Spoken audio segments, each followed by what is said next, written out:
enterprise software. Hold the although office I don't for just a small part of our history. So you better make the most of it. It's fleeting. And that inspires you to do big things. And on that score, I think we have achieved a heck of a lot. You all know that I did not seek this job. I took it reluctantly, but I have given this job everything that I have. And I have no regrets whatsoever for having accepted this responsibility. This has been one of the two greatest honors of my life. The job provides incredible opportunities. But the truth is, it's easy for it to take over everything in your life. And you can't just let that happen. Because there are other things in life that can be fleeting as well. Namely, your time as a husband and a dad, which is the other great honor of my life. That's why today I am announcing that this year will be my last one as a member of the House. To be clear, I am not resigning. I intend to full my served term as I was elected to do. But I will be retiring in January, leaving this majority in good hands with what I believe is a very bright future. It's almost hard to believe, but I have been a member of Congress for almost 2 decades. This is my 20th year in Congress. My kids weren't even born when I was first elected. Our oldest was 13 years old when I became Speaker. Now, all 3 of our kids are teenagers. And one thing I've learned about teenagers is their idea of an ideal weekend is not necessarily to spend all of their time with their parents. What I realize is, if I am here for one more term, my kids will only have ever known me as a weekend dad. I just can't let that happen. So I will be setting new priorities in my life, but I will also be leaving incredibly proud of what we have accomplished. Some of you know my story. My dad died when I was 16, the age my daughter is. And I just don't want to be one of those people looking back on my life thinking I spent more time with my kids, when I know if I spend another term, they will only know me as a weekend father. So I'm really proud of what we've been able to do. When I took this job, one of my conditions was that we aim high, that we do big things, that we fashion an agenda, that we run on that agenda, that we win an election, and then we execute that agenda. I am so proud that that is exactly what we have done and what we are doing right now. We've accomplished so much since then. Probably the 2 biggest achievements for me are, first, the major reform of our tax code for the first time in 36 years, which has already been a huge success for this country, and that's something I've been working on in my entire adult life. Second, something I got much, much more invested on since becoming Speaker, is to rebuild our nation's military. And after tax reform addressing our military readiness crisis, that was a top priority that we got done last month as well. These I see as lasting victories that will make this country more prosperous and more secure for decades to come. There are so many other things that we have gotten done. And of course, I'm going to look back proudly on my days at the Budget Committee and the Ways and Means Committee. But I don't want to be too sentimental here. I want to be clear, I'm not done yet. I intend to run through the tape to finish the year. Some of you wonder why I can't just do the normal politician thing, and which is to run and then retire after the election. That is what I'm told is the politically shrewd thing to do. I considered that. But just as my conscience is what got me to take this job in the first place, my conscience could not handle going out that way. I pledged to serve the people of Wisconsin in the 1st District honorably. And in order to serve the people in my district honorably, I have to serve them honestly. And for me to ask them to vote to re-elect me, knowing that I wasn't going to stay, is not being honest. So I simply cannot do that. So that's why I'm announcing this today. Again, I am proud of what this conference has achieved, and I believe its future is bright. The economy is strong. We've given Americans greater confidence in their lives. And I have every confidence that I'll be handing this gavel on to the next Republican Speaker of the House next year. So just to close, I said earlier that I didn't want this job at first. And most of you know this. I really actually didn't. But I have to thank my colleagues for giving me this opportunity and this honor. I am really grateful for it. I also want to thank the people of Southern Wisconsin for placing their trust in me as their representative for the past 20 years. I've tried to bring as much Wisconsin to Washington as I can in that time. It's been a wild ride, but it's been a journey well worth taking to be able to do my part to strengthen the American idea. That pursuit is never ending. Much work remains, but I like to think I have done my part, my little part in history to set us on a better course. Thank you. Sherman. Will you remain as Speaker? Yes. You have no plans to call early? Correct. Correct. It's tenable for you guys to have a 6-month leadership? I do. Look, I know most speakers don't go out on their own terms. Tip O'Neill was probably the last one to do that. But Harry Reid, as Senate leader just last session, did this. He announced he wasn't going to run for again, and he stayed on as Senate leader. So, yes, that's what I'm going to do. Mr. Speaker, you got your long thought tax cuts and tax reform legislation approved, which you say you'll consider to be your greatest achievement. However, you're not sticking around for its biggest consequence, which is trillion-dollar deficits as far as the congressional budget office's eye can see. Yeah. What's your response to that? So entitlement reform is the one thing the one other great thing that I've spent most of my career working on. I'm extremely proud of the fact that the House passed the biggest entitlement reform bill ever considered in the House of Representatives. Do I regret the fact that the Senate did not pass this? Yes. But I feel from all the budgets that I've passed, normalizing entitlement reform, pushing the cause of entitlement reform, and the House passing entitlement reform, I'm very proud of that fact. But yeah, of course, more work needs to be done. And it really is entitlements. That's where the work needs to be done. And I'm going to keep fighting for that. Let's go over here.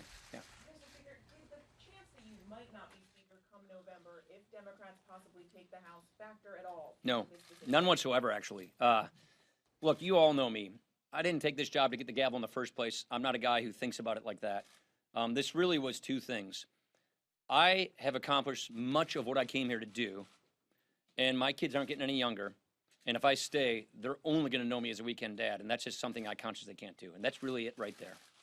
Mr. Speaker, do you worry about the impact of your announcement on the 2018 midterms and perhaps sending a signal that the House is lost for Republicans? Yeah, I gave it some consideration, but I really do not believe whether I stay or go in 2019 is going to affect a person's individual race for Congress. I really don't think a person's race for Congress is going to hinge on whether Paul Ryan's Speaker or not. So I really don't think it affects it. Look, if we do our jobs, which we are, we're going to be fine as a majority. I'm grateful for the president to give us this chance to actually get this stuff done. I'm grateful that we have unified government that the president, with his victory, gave us so that we get all these big things done. We're going to have a great record to run on. We have a great economy, great accomplishments, more to do. And I really don't think that the American people are going to want to have the gridlock that the Democrats are promising. So I'm confident we can run through the tape and we can get this done. Bonus. On the president, he has been openly talking about firing Bob Mueller, potentially firing the Deputy Attorney General. What are your thoughts on that? My thoughts haven't changed. I think they should be allowed to do their jobs. We have a rule of law in this country, and that's a principle we all uphold. I have no reason to believe that that's going to happen. I have assurances that's not, because I've been talking to people in the White House about it. Rachel.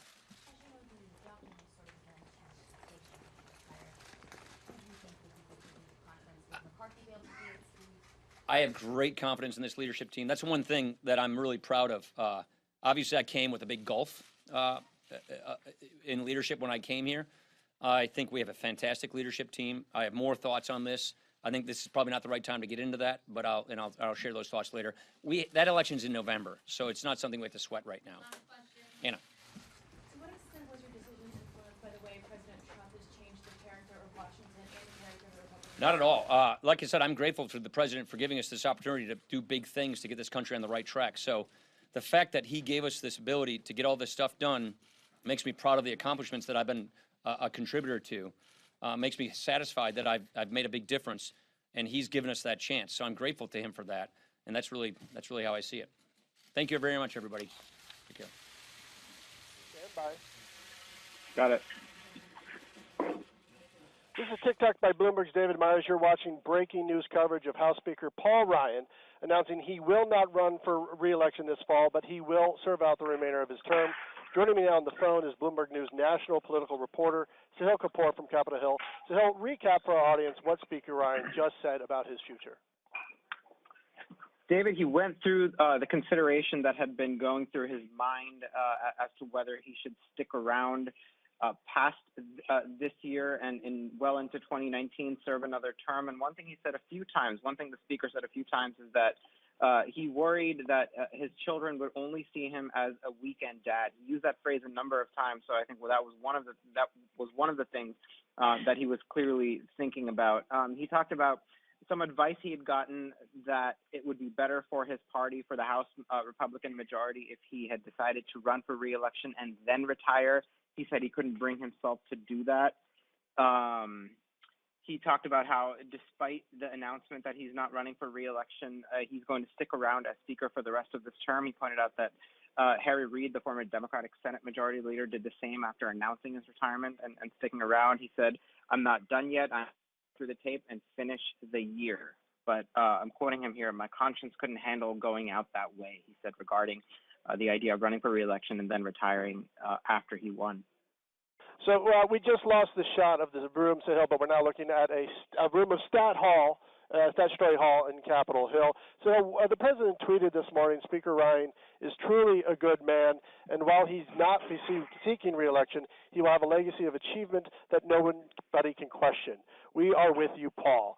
What does this mean for the president's political agenda going forward? Well, he's losing an ally on Capitol Hill, a powerful ally who has been very loyal to him despite his frustrations with the president. Ryan has been a unique figure in his ability to unite the hard right of the House Republican Conference, which is frankly where he came up, where his own roots are from the Bush years when he first started serving in the House. So I think the president has lost somebody who can unite that faction as well as the moderates in the House who would come to really trust Paul Ryan. Real quick, Sahil, what's the short list look like to replace him in the fall, granted the GOP holds on to the House? At this point, it is Kevin McCarthy and Steve Scalise. Those are the two names that everyone is thinking about. It is not clear who it's going to be. McCarthy was next in line to replace John Boehner as Speaker, and then he, at the last minute, decided he wasn't going to run while there were some rumors swirling in the conference about, some personal activities in his life that would have been damaging, that would have looked bad, and Ryan ended up taking the job. We know Steve Scalise has suggested he has ambitions to run for Speaker, but he has not suggested, that he would run against McCarthy if McCarthy were to seek it this time. So that's I suspect we're going to be hearing a lot about that. That is going to be, could turn into a pretty significant battle that may consume this conference. Last question, Sahil. He may not be running again in 2018, but does this set up a possible 2020 run for Paul Ryan? That is a question on a lot of people's minds. The truth is, nobody really knows. This is one of those situations where it would depend entirely on the political climate. If Donald Trump is running for re-election to the presidency, I cannot possibly imagine that Paul Ryan would challenge him. But if there's an open seat and, nobody else is available to run for that position who is seen as viable and the party begs him to do it, then I think that would weigh on him. But I would not in any way suspect that Paul Ryan would seek the presidency down the road. Bloomberg News national political reporter Sahil Kapoor from Capitol Hill, thank you very much for joining us. You've been watching TikTok's breaking news coverage of House Speaker Paul Ryan announcing he will not run for re-election. We're going to take you back to the House hearing of Mark Zuckerberg, where the Facebook CEO is facing this second day of grilling from Congress. Let's listen in.